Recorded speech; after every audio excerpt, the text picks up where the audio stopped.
Jadi ini kan rencananya kita mau bikin acara Baitul Arqom yang diadakan Majelis Pembinaan Kader Pimpinan Wilayah Asia Bali. Nah teman-teman, ini mumpung rapat kita yang kedua, kita dihadirin sama Ibu Ketua MPK kita, Ibu Lilis Indrawati. Jadi mungkin kita akan memutuskan kira-kira di mana dan waktunya itu kapan dan gitu. Ada pertanyaan ibu-ibu? Untuk tempat, kira-kira di mana ya? Oh gitu ya. Oke, saya catat dulu Bu ya. Oke. Untuk tempat di mana? Ada yang lain, Mbak Ami? Untuk waktu pelaksanaannya itu mungkin bisa lebih difokuskan kapan biar bisa kita bikin proposal dan lain-lain gitu, Mbak. Oh gitu, untuk waktu ya, waktu. Oke, untuk Mbak Ika ada lagi? Ini kira-kira pesertanya siapa saja nanti, Mbak? Oke, peserta ya. Nah, jadi gimana ini? Mungkin Mbak Nur ada pertanyaan lagi ya, mumpung dari jadi saya sekalian. Itu, ini kan masa pandemi. Apa bisa kita melakukan tatap muka kegiatan Baitul Arqom ini? Oh gitu ya, iya ya. Ini masa pandemi memang agak susah ya untuk offline ya. Tapi ya lebih baiknya kita tanyakan sama Bu Ketua aja ya. Gimana Bu Ketua? Siap. Ya alhamdulillah ya kita bisa berkumpul ya di sini. Tumben-tumben loh kita ini bisa ngumpul lengkap seperti ini kan ya. Kalau membicarakan tentang Baitul Arqom itu memang sesuatu yang menyenangkan bagi kader ya, terutama apalagi di akhir-akhir periode kepengurusan seperti ini. Nah, kalau pengalaman yang dulu itu kan kita ngadakan Baitul Arqom hanya diikuti oleh pimpinan wilayah Aisyah saja. Nah, kalau yang kali ini tuh kita rencananya lebih luas lagi. Jadi kita mungkin kita juga melibatkan daerah-daerah agar ideologi itu juga mereka ikut merasa terisi lagi kan seperti itu. Kalau diadakan daerah sama diadakan wilayah itu kan beda juga rasanya. Gitu. Nah, masalah waktu dan tempatnya itu sebaiknya memang habis Hari Raya Idul Fitri. Dan karena kita mau mengundang daerah kan gitu, jadi kita pemilihan tempatnya mungkin kita nyari tempat yang nyaman dan enak ya, karena kita kan ninggalin keluarga itu Baitul Arqom kan 2 hari, 2 hari 3 malam. Jadi kita kalau masalah biaya ini kita kan di Aisyah itu kan biasa, atau kalau kita itu bikin proposal, kan gitu. Jadi kita sebisa mungkin mencari tempat yang enak, mungkin kita cari tempat yang amal usaha yang memungkinkan, atau di hotel kan seperti itu. Dan mudah-mudahan aja lah pandemi ini segera berakhir agar kita ini bisa melaksanakan Baitul Arqom tatap muka, karena kalau secara online itu girohnya berbeda dengan kalau kita tatap muka. Jadi kita putuskan habis Lebaran masalah tempat dan tanggal kita menyusul ya. Jadi yang penting sekarang kita sudah menemukan titik temu bahwa akan diadakan Baitul Arqom melibatkan daerah. Jadi gitu Bu. Oh ya. Baik, terima kasih Bu Lilis. Jadi teman-teman, untuk rapatnya mungkin kita cukupkan. Jadi kita akan bertemu kembali untuk memfikskan acara Baitul Arqom ini yang diadakan oleh pimpinan wilayah Asia Bali. Baik ibu-ibu, rapat pada hari ini kita tutup dengan bacaan hamdalah.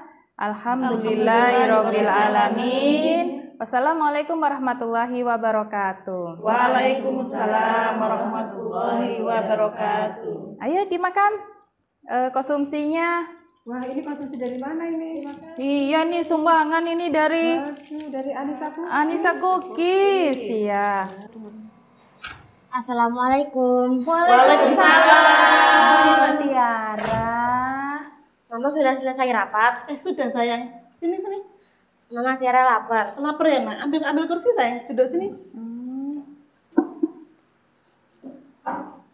Masya Allah, Bu Lilis, ini Mbak Tiara anaknya soleha banget, ya Allah. Ya, Mbak kasih makan dulu Mbak, ini apa jajannya.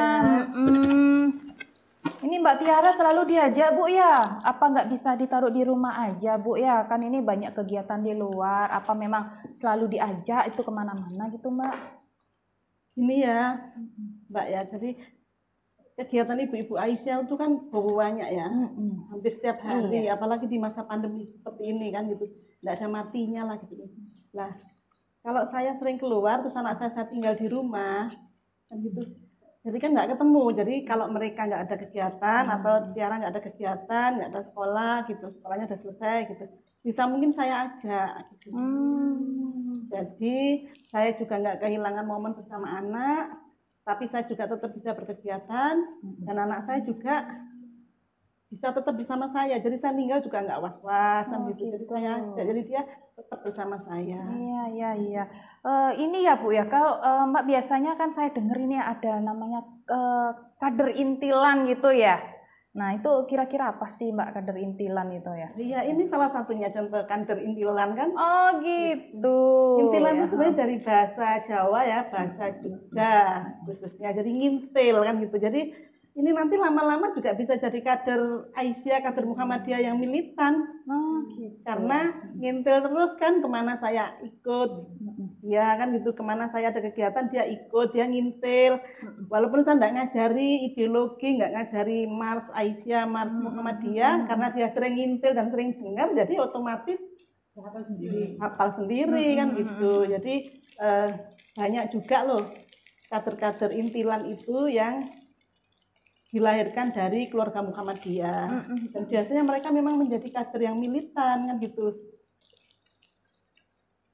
Tapi militansi tidaknya seseorang itu tergantung dari seberapa besar kecintaan dan kesadarannya dalam berorganisasi.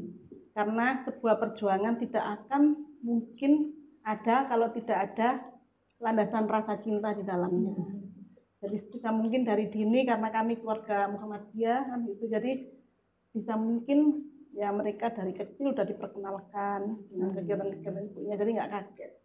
Siapa tahu dari sering ngintil, sering lihat ibu-ibu Aisyah yang pinter-pinter ini, pinter dalam segala hal, bisa ngatur waktu antara kegiatan di rumah dengan kegiatan organisasi kan gitu.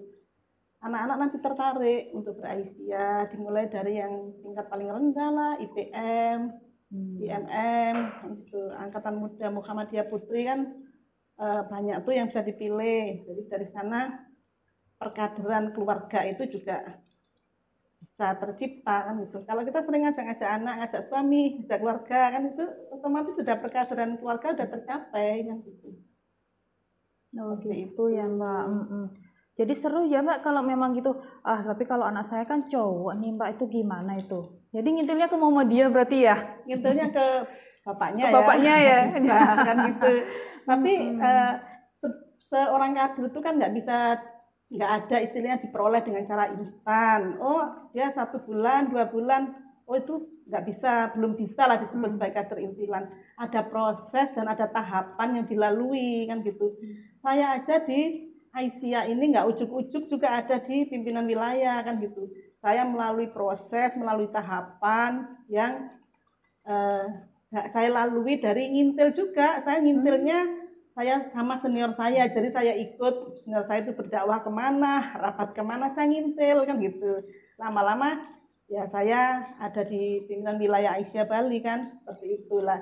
Saya berharap juga kader-kader selanjutnya itu berasal dari intilan-intilan kita lah. Jadi ibu-ibu nih kalau rapat gitu, jangan merasa enggak enak untuk ngajak anak gitu loh. Daripada anak ditinggal di rumah, yang kangen ibunya, sedikit-sedikit ditelepon kapan pulang, kan mending kita ajak kan gitu, kita ajak. Jadi anak nggak merasa kehilangan sosok ibunya juga merasa aman dan tenang karena anak ada bersama ketika rapat, ketika kegiatan seperti itu. Tahu sendirilah Mbak, Aisyah tuh kegiatannya kan bejibun, banyak banget. Nah, kita kan harus pinter-pinter ya, pinter-pinter bermain catur istilahnya gitu kan. Yang mana diikuti, yang mana mengajak anak, yang mana nggak diikuti gitu loh. Tapi sayanglah kalau nggak diikuti kegiatan Aisyah tuh bermanfaat banget.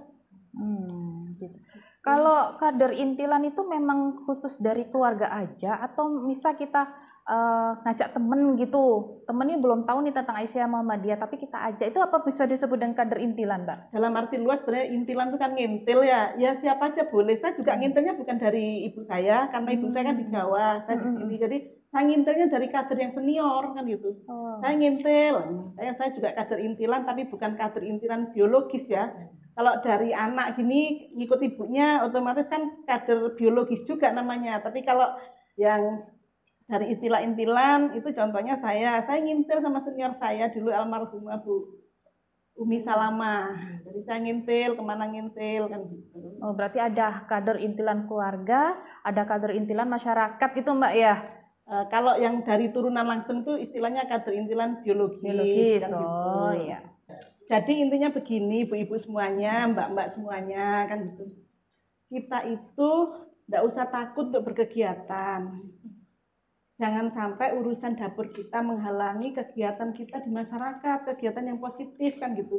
Bagaimana kegiatan di rumah bisa jalan, kegiatan di masyarakat juga jalan kan gitu. Ilmu kita itu kalau bermanfaat buat orang banyak, buat perempuan pada khususnya kan gitu. Kita itu sudah ada kebahagiaan tersendiri loh kan. Masalahnya, kendalanya kan bisa nggak kita ngatur gitu. Kalau saya mensiasatinya seperti ini. Jadi kalau saya ada kegiatan di luar, anak saya ajak kan gitu. Jadi anak saya juga tenang, ada ibunya bisa dilihat setiap saat. Saya juga tenang, anak saya ada di samping saya.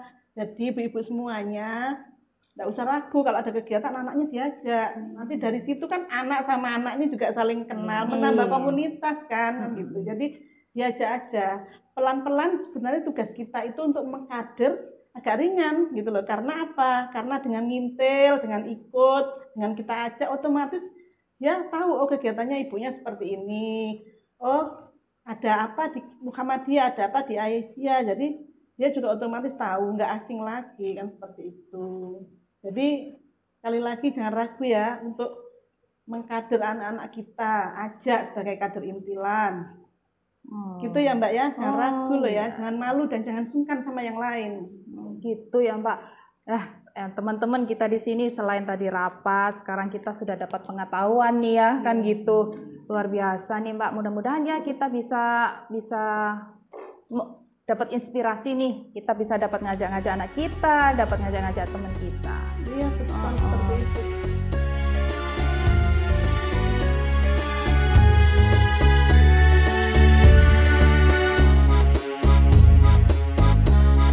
Kita punya slogan Majelis Pembinaan Kader dalam Kader Intilan loh. Apa itu? Ayo ngintil!